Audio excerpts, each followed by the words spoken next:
airfares, there was also an issue of bomb threats also. And if you look at the bomb threats, it was during a specific period. There were multiple instances before also, once in a while these were happening.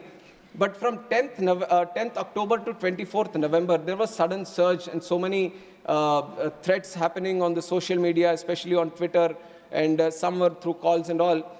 So first thing I want to tell the House is that for us, as a ministry, safety and security is the topmost priority. Now, the threat can be a hoax threat or it can be a fake threat. But for us, once a threat is received, we have to follow the protocol because we can't put any life at risk just based on assumptions or based on what we think the threat could be. So in that time, we have increased the security, overall surveillance, overall security measures that we need to take. On one step we have improved. And we have kept the mechanism very, very dynamic. So whatever we have learned while doing these threats, while addressing these threats, whatever good feedback that came in through the ministry, through the BCAS, through MHA, through MIT, all these departments combined together, we have tried to address this problem as a dynamic situation. And overall, the flights, only 3.24 of the threats that were received, 3.24% of the flights only got diverted. Much of this thing we were able to address, and we were trying to get down the inconvenience faced by the passengers to the very minimum. That was one dynamic approach which we followed during the bomb threats. But I agree that this can't keep happening all the time. Now, they can't keep taking advantage of this situation that we are going to check each and every plane whenever a threat is received, and they can't do all these hoax threats because all the threats we received were hoax threats. We thoroughly followed the process, and nowhere we found that there was any real threat. But as we move forward, we understand that this couldn't follow, so we are making some legislative changes also on this. We have aircraft security rules, and through these aircraft security rules, what we are trying to bring in is a legislation change where whoever found guilty of doing this will be put under no-fly list. So this is one approach that we are taking, so at least it becomes a deterrent. Because 3 instances, we have found out that there have been 11 different IDs that have been used through social media, and the police, especially Mumbai police and Delhi police, they have made some attempts to catch some people also. And they have found out that one person who was going after this, he had some kind of personal grudge against the person who was flying on that flight. So for that reason, he puts in a threat on social media that there is a bomb on the plane.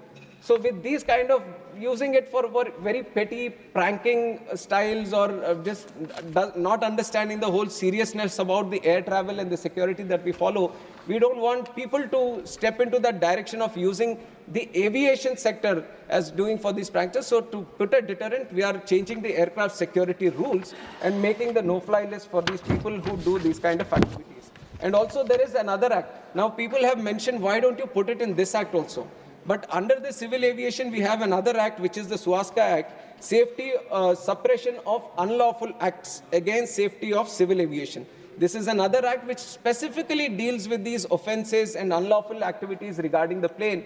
And we found that that can be strengthened a little bit. So we are going into amend that law. We are bringing in slightly more stringent clause into that act itself, which will address the concern that has been raised today. So in very quick time, we would like to bring it to the House also so that the amendment that is proposed in the Swastika Act can also get passed, and that is regarding the bomb threats we are facing. And on top of that, there are some other, in the very beginning, Digiyatra, privacy concerns, and it keeps coming under questions also, but I have to say regarding the Digiyatra, almost 3 crore people have used it till now. They find it very, very convenient because what takes through the CISF security, what takes like 20 to 25 seconds, with the usage of this Digiyatra, it becomes 5 seconds for them to cross gate to gate. And it has been put at multiple points. One is at the entry of the airport, then there is the security check-in and the boarding gate thing. So at these 3 points, we are using these Digiyatra systems. And first and foremost, Digiyatra is a totally voluntary system. It's not a mandatory that we are pushing it onto the people or the passengers. Whoever feels that it is convenient for me to use the Digiyatra, only he gets to use it. And how do we address the privacy? There is a certain audit on this. There is a forensic audit which has been done. And everyone has pointed out that no privacy threat is being done by the Digiyatra. And whatever the information that is stored in the Digiyatra system it gets purged. Once you use Digiyatra, the whole information about the Aadhaar or whatever details you put in, it gets stored on your phone itself. It doesn't go to any other place. Only when you put in the boarding card, the airport gets notified that you're traveling through this airport at this time.